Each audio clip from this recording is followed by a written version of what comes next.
show you some alternatives to using text to column to break up your cells.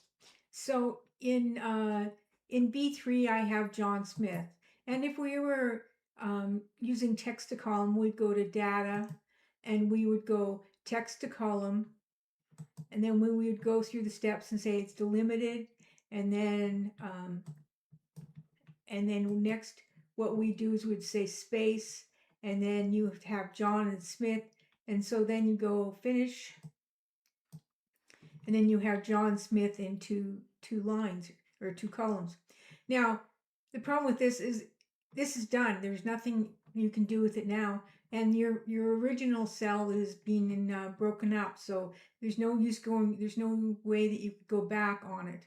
So let's show you some alternative here. And so I have a text split. And so here's the formula. So text equals text split. And B3 is the cell that we're in. And then it's just saying you're going to split it by the space here. And so let's copy this. And then we can go here and enter it. And so you can see that John Smith the original cell is left the way it is. And now you have two new cells.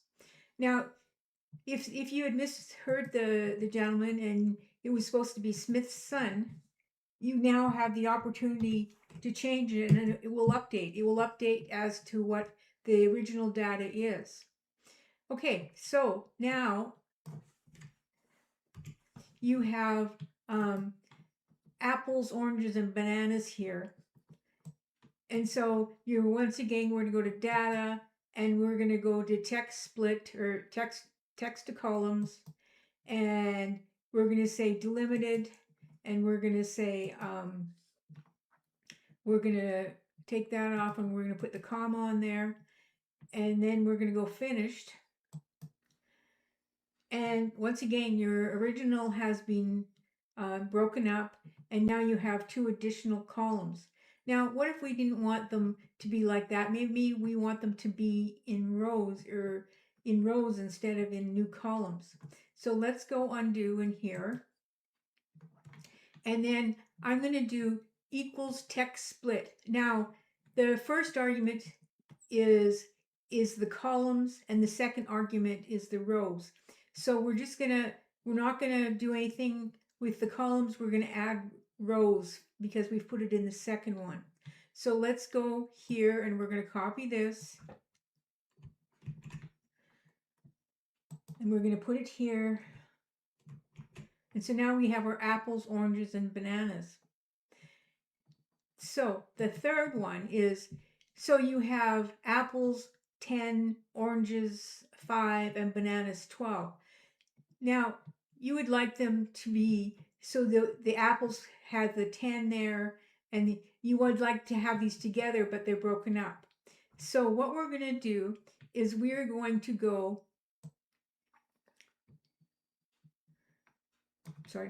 we're going to select this and we're going to copy it.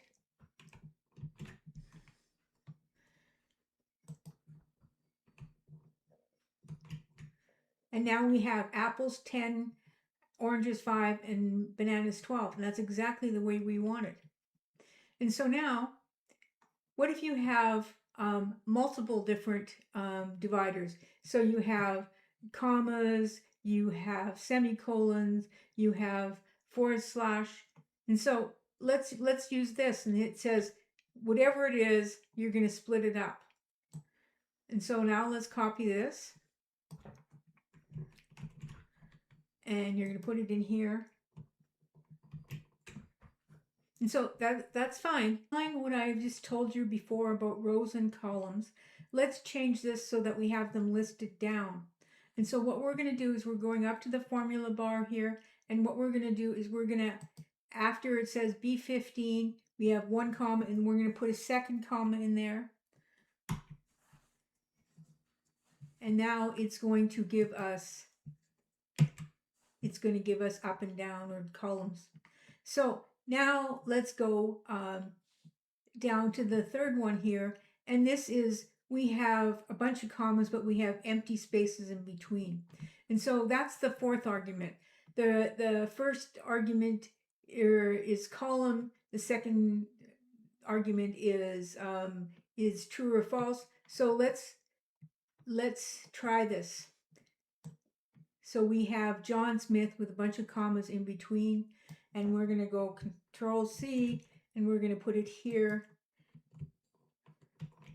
And so now we get John Smith and the rest, and it ignores the rest of these.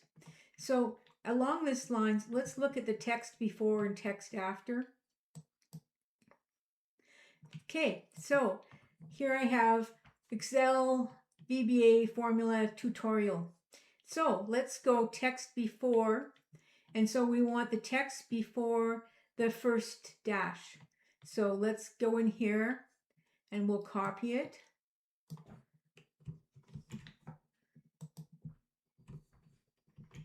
And we're going to get the Excel. Now everybody's had this where you just want to get one type or one little piece out of a string there. So let's go. You want everything before the second dash. And so what we're going to do is we're going to go equals text before A7, a dash and quotation marks, and 2, meaning the second.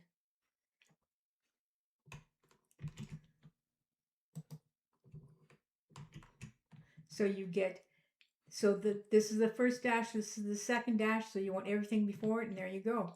So let's talk about text after. Text after, in the A7, we want everything after the dash. So equals text after.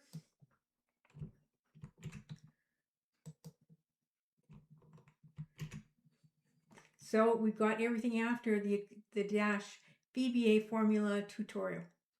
And the last thing is what we're going to do is we're going to make it go the other way. We're going to have it come from the right instead of the left. Okay, so we want text after the last instance. So we're going to go, the -1 is saying we want to go the other way.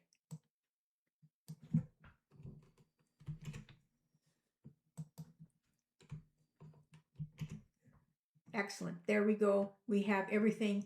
So it's a tutorial. So that is the text after the last dash. So these are good alternatives to text to column. Please subscribe.